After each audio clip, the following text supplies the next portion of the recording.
Good morning guys. Finally, maganda na yung panahon dito ngayon sa Monterey. Ayan, 2 days ang ulan dito. Ayan, finally, maliwanag na. Anyway, papakita ko sa inyo ngayon ang Airbnb na nakuha ng asawa ko para sa akin for 3 weeks I guess. Ito yung Dorby. May sarili ding balcony. Yan ang entrance dyan sa baba. Ito yung laundry area which is separate sa room. Ayan, may kanya-kanyang mop, dustpan, and para sa pag ka ng laundry.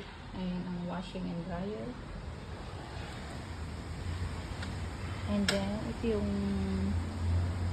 balcony para sa room A, which is my room. Actually, this is a studio.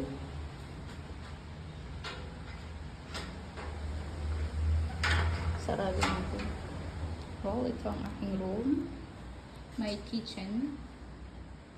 Ito yung kitchen. Sarado natin. Ayan. May mga gamit na rin dito kaya walang problema kapag magluluto.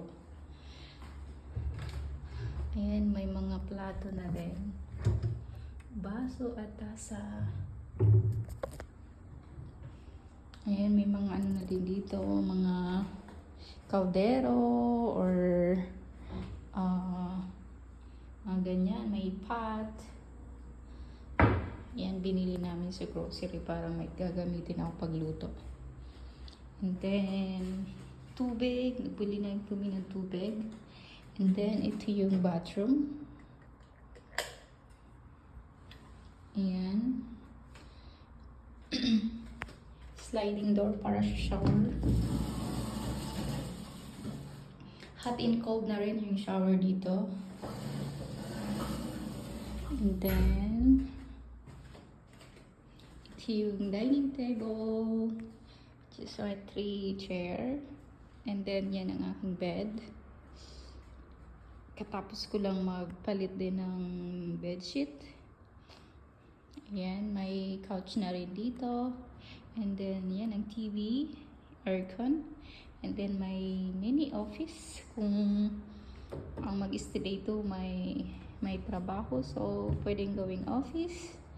Oh, yan lang guys. This is a studio type Airbnb na nakuha ng asawa ko para sa akin. Ayan, may cabinet na rin para sa mga gamit mo. So, din ito is, may terrace din dito maliit.